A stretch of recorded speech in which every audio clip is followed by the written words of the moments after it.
This scene in the trailer for Season 4 is one of the most important moments in this entire story because as I was watching it, I noticed something that is clearly very important in understanding what's really going on in this town. And it is a major hint for future events that are obviously going to happen in future episodes because what we saw here in this moment implies that the same being that created the Nightwalkers has been in control of basically everything that we have ever seen from the first episode of this show. I am changing. You think you're some kind of hero? What happens next is my favorite part. You're a monster. Now, what we see here in this scene with the man in yellow is even more confirmation of something that has been subtly hinted at by the writers of this story ever since the last episode of Season 3. Because I want you to pay close attention to what the man in yellow says in this trailer. He specifically says that what's going to happen next is his favorite part. And this statement in particular is key for us to understand the context of this conversation that he is having with an, as of now, still unidentified individual. And one of the most likely candidates that he could be having this conversation with is obviously Julie, as it's clearly depicted by the writers that Julie's storyline and plotline in the show going forward in the story is going to be very heavily connected and intertwined with the Yellowmans. And so when we consider the obvious and very blatant connection between Julie's character and the Yellowmans, it is incredibly likely to me that she is the person with whom the Yellowman is having this conversation with. And so when we consider that particular statement that this is his favorite part, it directly ties back into something that was heavily hinted at in the last season. And that's why I want you to watch this scene very closely and you will see exactly what I'm talking about, because this directly goes back into what we're going to see in the future parts of this story. That was a hell of a song. That Jade sure can play. Get out of here. Run.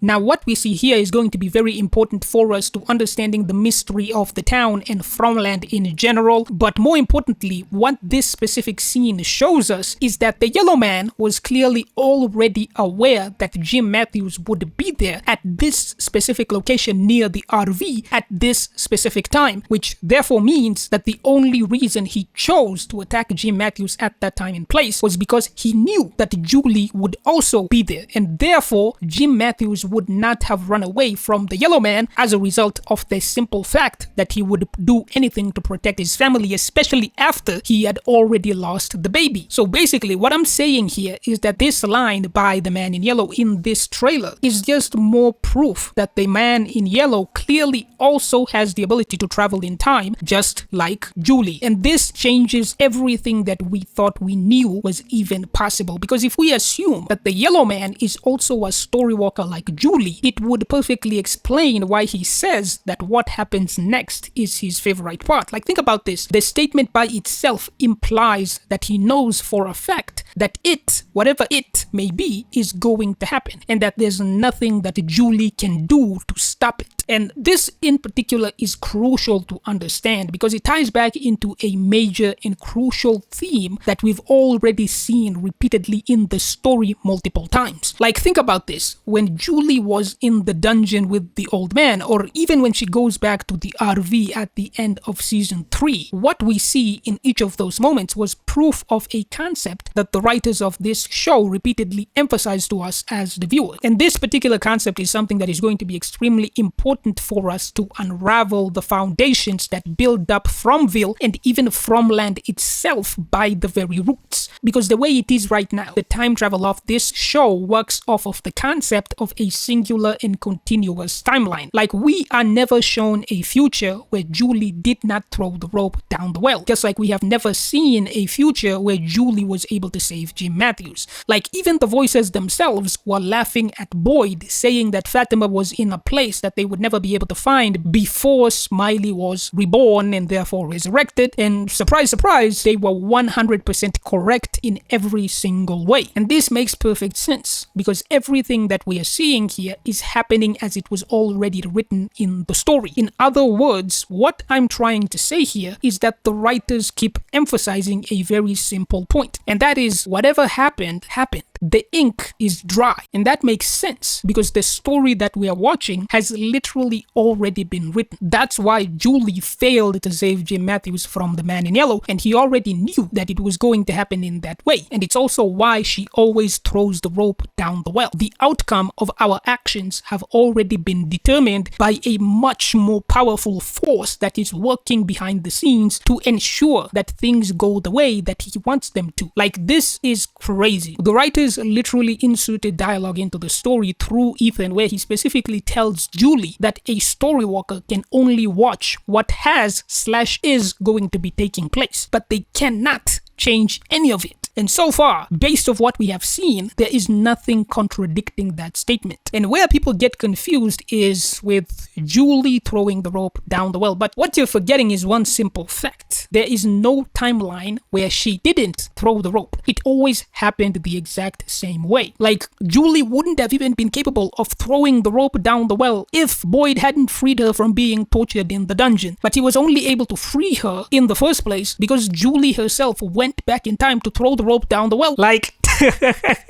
it's literally impossible to tell which event came before the other. That's why it's a paradox. So right now, when we look at this statement from the Man in Yellow in the Season 4 trailer, it's just more evidence of a very obvious fact. He already knew what the outcome was going to be because he had already manipulated events to make sure that whatever happened here in this moment was going to be in his favor. And this brings me to why him being able to time travel just like Julie matters so much in the story, because what this really means is that the entity in control of the monsters has completely rigged the game in ways that we cannot even possibly imagine. Like, even in this very trailer, we see the Yellow Man doing something that looks like he's transforming, and I've seen people theorizing that he's changing into a giant spider, but I think the far more impactful and terrifying option to consider is that he is possibly transforming into a resident of the town. And Lord knows there is no shortage of suspicious people living in this town, from Victor, Donna, Victor's dad, Clara. The list is endless. No one will be surprised, not even a little bit, when it is eventually revealed that at least one of these people is working for the entity in control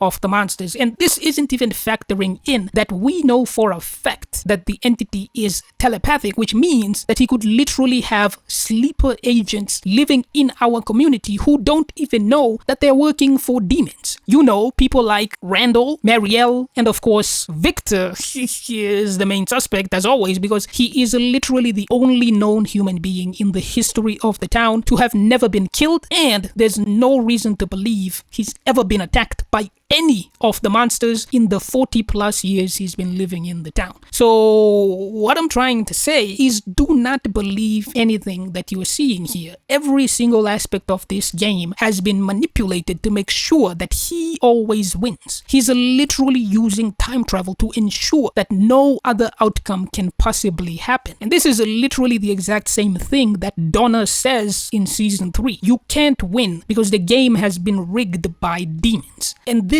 incredibly bleak but yet undeniable reality that we are simply trapped in a time loop designed by demons trying to torture you is the main reason I've started to suspect that the being who appeared in the dungeon pretending to be Boyd's wife could have just been a future version of Julie who's realized that the game can't be won and thinks that there's no point even trying to do it after repeatedly trying to change the past and continuously failing. And there's a decent amount of hints pointing to this being the case, like how Sarah was talking to an invisible Julie right before Boyd went into the dungeon. And there's also the fact that the old man could have simply known about Boyd's wife from a time-traveling and invisible Julie that was talking to him at that exact moment that Boyd first entered the dungeon, which she would have done to ensure that Boyd would get the worms and therefore guarantee that Julie would eventually become a story walker in the future. But the main point is simple. Nothing that we see in this town is what it appears to be. We are not in control of anything. And all of what we're seeing here is very consistent with what we see with the entity in control of the monsters throughout the story. Like, even when you look at this scene in the trailer with Jim Matthews, it's literally just him manipulating Ethan for at least the second time in a row. So watch this video right here to see how we know for a fact that this is obviously just the entity himself playing us like he's done countless times before.